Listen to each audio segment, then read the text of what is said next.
क्या पढ़ना है स्टूडेंट? कक्षा 10 साइंस चैप्टर 10 में पार्ट 6 पढ़ना है।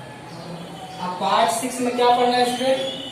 तो पार्ट 6 में हमें पढ़ना है गोलीय दर्पण के लिए चिन्ह परिपाटी। क्या पढ़ना है? गोलीय दर्पण के लिए चिन्ह परिपाटी पढ़ना है। चलिए हम पढ़ते हैं गोलीय दर्पण के लिए चिन्ह परिपाटी। क्या पढ़ेंगे? गोलीय दर्पण के लिए चिन्ह परिपाटी। ध्यान दीजिए, हमें पढ़ना है गोलीय दर्पण के लिए चिन्ह परिपाटी पढ़ना है। चलिए हम शुरू करते हैं। गोलीय दर्पण द्वारा प्रकाश के परावर्तन पर विचार करते समय हम एक निश्चित चिन्ह परिपाटी का पालन करेंगे। यानी जब हम गोलीय दर्पण से क्या करेंगे? गोलीय दर्पण से जब हम चित्र का प्रकाश का परावर्तन कराएंगे, हम एक निश्चित प्रकार के नियम का पालन करेंगे। वो नियम क्या है? तो वो नियम है कार्तेजियन चिन्ह परिपाटी। क्या है? कार्तेजियन चिन्ह परिपाटी। चलिए हम कार्तेजियन चिन्ह परिपाटी की हम बात करेंगे। देखिए कार्तेजियन चिन्ह परिपाटी क्या है? कार्तेजियन चिन्ह परिपाटी। अब मैं एक चित्र बनाऊंगा, आपको उसी चित्र के माध्यम से पूरा समझा दूंगा। देखिए कैसे। आप एक चित्र बनाइए। देखिए हम एक चित्र बनाते। देखिए एक चित्र है ये क्या है? आप ऐसा एक चित्र बनाइए। ये है आपका एक्स अक्ष और ये है एक्स डैश। आपको चित्र बनाना है एक्स एक्स डैश अक्ष। क्या बनाना है? आपको बनाना है एक्स एक्स डैश अक्ष। आपने ऐसा बना दिया एक्स एक्स डैश अक्ष।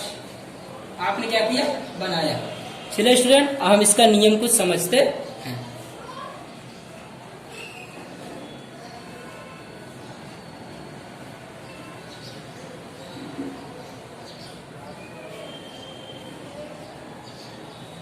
ठीक है स्टूडेंट, हम क्या करेंगे?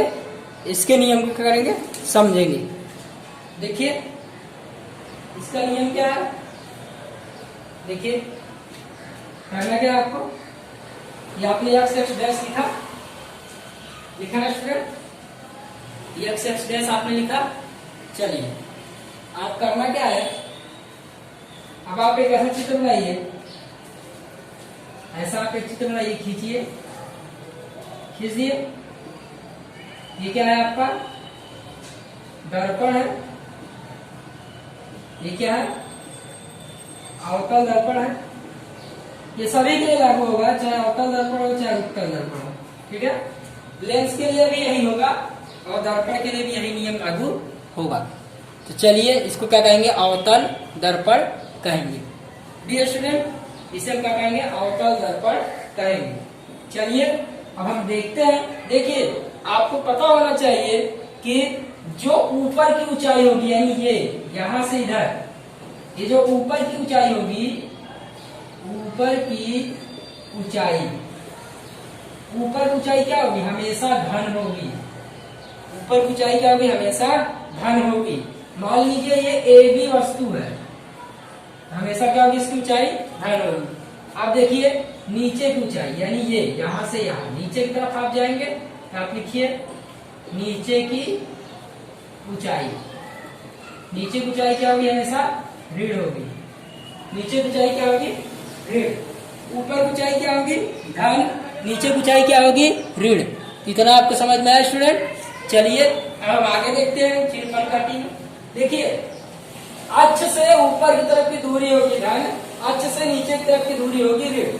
अब देखिए अक्ष से बाएं तरफ की दूरी, यानी ये इधर बायां तरफ, इधर की दूरी, बाई ओर की दूरी, बाई ओर की दूरी क्या होगी? ऋण। बाई ओर की दूरी क्या होगी? ऋण। और दाई ओर की दूरी क्या होगी? धन। दाई ओर की दूरी क्या होगी? धन होगी।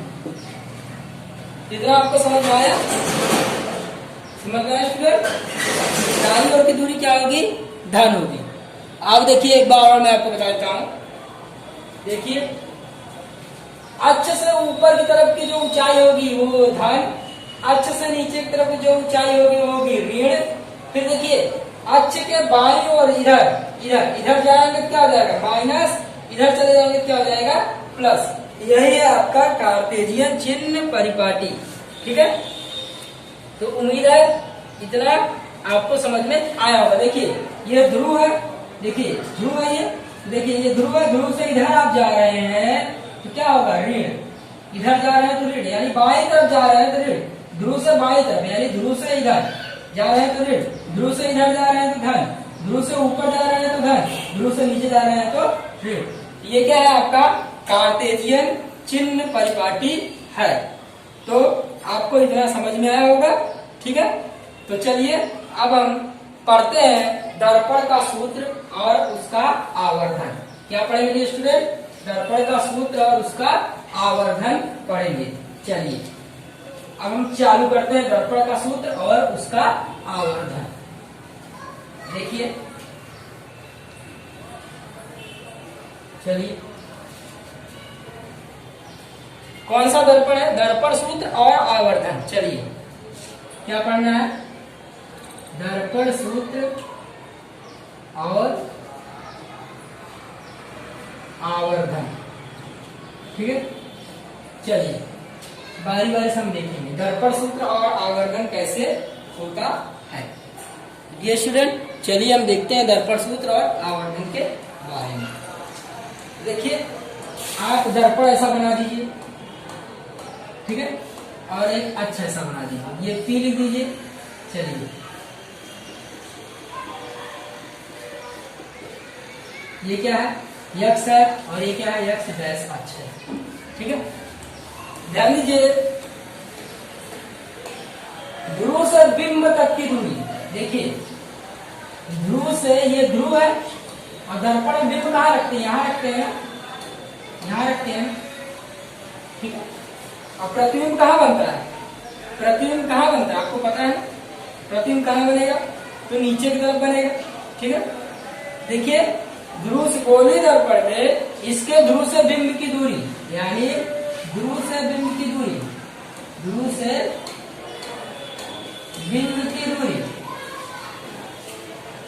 इसे क्या कहेंगे? वस्तु दूरी। वस्तु दूरी, तो वस्तु दूरी क्या होती है आपको पता होना चाहिए। वस्तु दूरी हमेशा दर्पण के बाईं तरफ है, क्या हो जाएगी? Minus you. क्या हो जाएगी? Minus you.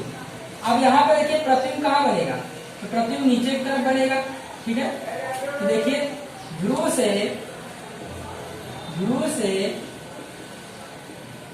प्रतिबिंब की दूरी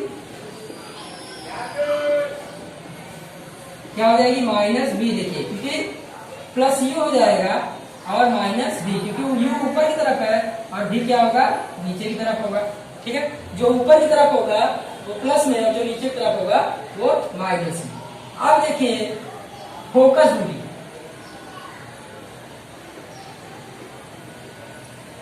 फोकस दूरी भी क्या है? फोकस दूरी भी क्या है? तो आपका हो जाएगा एफ माइनस एफ। और आप जब बनाएंगे तो आपको अगर आप कह सकते हैं तो दर्पण की बिंब से वस्तु की दूरी, प्रतिबिंब की दूरी और फोकस दूरी, यानी वस्तु दूरी दर्पण से वस्तु दूरी, प्रतिबिंब वस्तु दूरी यानी यू और प्रतिबिंब दूरी यानी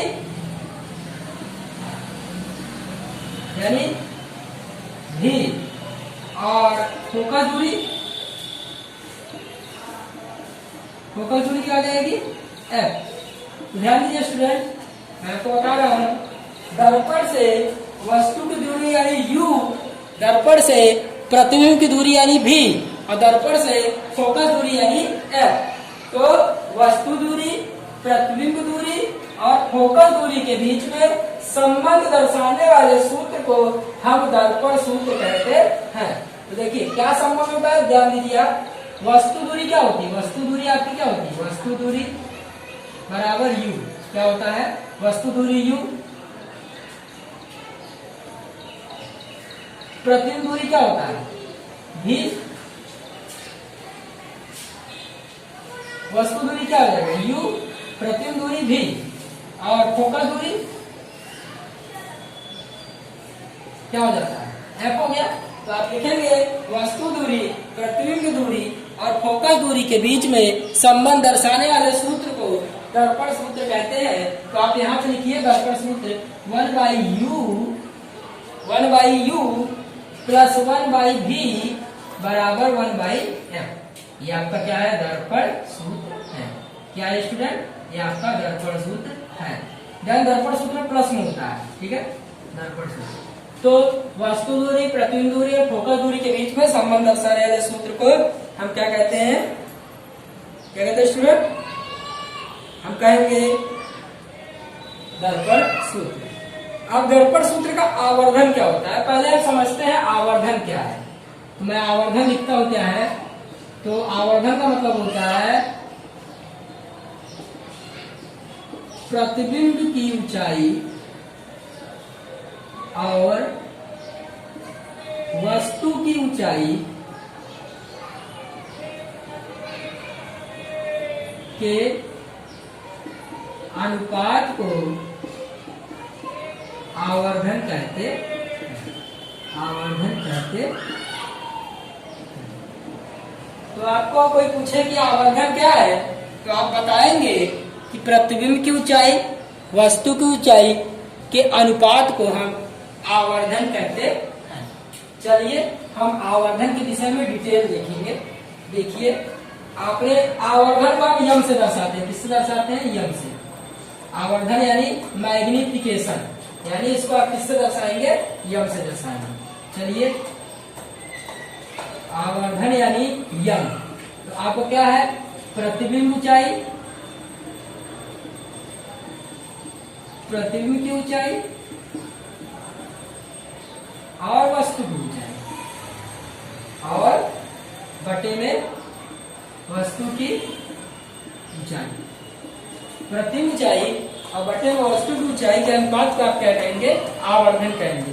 तो ध्यान दीजिए स्टूडेंट, आप यहाँ पर एक चित्र बना लीजिए। ये देखिए, मैं एक चित्र बना रहा हूँ छोटा सा। ये क्या है, आपका दर्पण है। क्या है, दर्पण है। ये एक्स अक्ष है, ये एक्स डायरेक्शन से। ये आपकी वस्तु है, वस्तु है ए बी। क्या है, ए बी। और प्रतिबिंब क्या है आपका, ए डैश बी डैश। देखिए, वस्तु ऊंचाई है एच और प्रतिबिंब ऊंचाई क्या है, एच डैश। वस्तु ऊंचाई क्या है, एच और प्रतिबिंब ऊंचाई क्या है, एच डैश। चलिए अब हम आवर्धन के बारे में लिखते हैं। आवर्धन यम बराबर क्या हो जाएगा, एच बटे में क्या हो जाएगा, एच डैश। देखिए एच डैश क्या होगा, नीचे की तरफ है ना, मैंने कहा दर्पण से पी से नीचे की तरफ जो दूरी होगी माइनस में होगी, आप इसे माइनस में लिखिए। अब देखिए, आप यहाँ पे एक चीज और लिख सकते हैं, आप लिख सकते हैं प्रतिबिंब दूरी और वस्तु दूरी के अनुपात को भी आवर्धन कहते हैं। तो देखिए, ये प्रतिबिंब दूरी क्या होगी, यहाँ से यहाँ पे क्या जाएगी, वस्तु दूरी क्या होगी, माइनस यू हो जाएगी। और प्रतिबिंब दूरी क्या हो जाएगी, भी। यू और भी दोनों माइनस में है, तो यू भी और यू क्या है, दोनों क्या है, माइनस में है। माइनस माइनस कट गया, यम बराबर एच माइनस एच डैश बराबर भी बाई यू। आप क्या करना, माइनस को इधर ट्रांसफर कर दीजिए। तो आप लिखेंगे आवर्धन यम बराबर, आवर्धन यम बराबर H H dash, sorry H dash बटे एच बराबर, ये माइनस इधर ट्रांसफर कर दीजिए, minus V by minus V by U. चलिए एक बार हम फटाक से इसका रिवाइज कर लेते हैं, ठीक है। चलिए देखिए, दर्पण सूत्र क्या है, प्रति वस्तु दूरी, प्रतिबिंब दूरी और फोकस दूरी का अनुपात को दर्पण सूत्र कहते हैं। ऐसा होता है दर्पण सूत्र, ये मैंने आपको बता दिया, ठीक है। चलिए इतना आपको समझ में आया। ये क्या है आपका, क्या है ये दर्पण सूत्र है। तो ये क्या है आपका दर्पण सूत्र है। आप देखिए यहाँ पर आवर्धन क्या है, प्रतिबिंब की ऊंचाई और वस्तु की ऊंचाई के अनुपात को आवर्धन कहते हैं। आवर्धन बराबर प्रतिबिंब की ऊंचाई बटे वस्तु की ऊंचाई। तो प्रतिबिंब क्या है, प्रतिबिंब की ऊंचाई मैंने एच मान लिया, यहाँ से यहाँ पे प्रतिबिंब ऊंचाई और इसके नीचे वस्तु ऊंचाई एच डैश मान लिया। तो प्रतिबिंब की ऊंचाई क्या हो गई, एच डैश हो गई और वस्तु ऊंचाई क्या हो गई, एच हो गई। देखिए प्रतिबिंब वस्तु ऊपर की तरफ है तो ये प्लस में होगा, वस्तु ऊपर की तरफ है तो ये क्या होगा, प्लस में होगा। अब प्रतिबिंब नीचे की तरफ है तो क्या होगा, वो माइनस में होगा। ठीक है, चलिए देखिए, वस्तु ऊपर की तरफ है तो वस्तु की ऊंचाई क्या होगी, प्लस में होगी, और प्रतिबिंब नीचे की तरफ, प्रतिबिंब की ऊंचाई क्या होगी, माइनस में होगी। काटेंगे काटेंगे, आप ऊपर की दूरी को धन, नीचे की दूरी को ऋण, बाएं दूरी को ऋण और दाहिनी दूरी को धन मानते हैं। तो देखिए, अब देखिए ये वस्तु दूरी है, वस्तु दूरी यानी u, वस्तु दूरी क्या है u, तो इधर है बाई तरफ है तो माइनस भी हो जाएगा। प्रतिबिंब दूरी क्या है v, तो बाई तरफ है तो माइनस भी हो जाएगा। माइनस से माइनस कट गया, माइनस से माइनस मैंने यहाँ पे काट दिया। चलिए इसको यहाँ काटते हैं, ये माइनस ये माइनस, माइनस से माइनस कट गया। देखिए अब माइनस से माइनस काट दिया तो माइनस एच डैश हो गया यहाँ पर, क्योंकि नीचे की तरफ है तो u बाई v, तो आप एच डैश से माइनस को जब ट्रांसफर कर दिए तो माइनस v बाई u हो जाएगा, और ये आपका आवर्धन हो जाएगा। आपको दर्पण सूत्र करेगा तो ये रहा 1 by you plus 1 by v बराबर बाई एफ, और आपको बोलेगा आवर्धन बराबर तो m बराबर h डैश एच, यानी आवर्धन क्या होगा, प्लस में होगा, लेकिन जो ये इसके संदर्भ v बाई होगा तो माइनस v बाई u इसका होगा। तो उम्मीद है आपको इतना समझ में आया होगा। चलिए हम अगला वीडियो हम देखते हैं।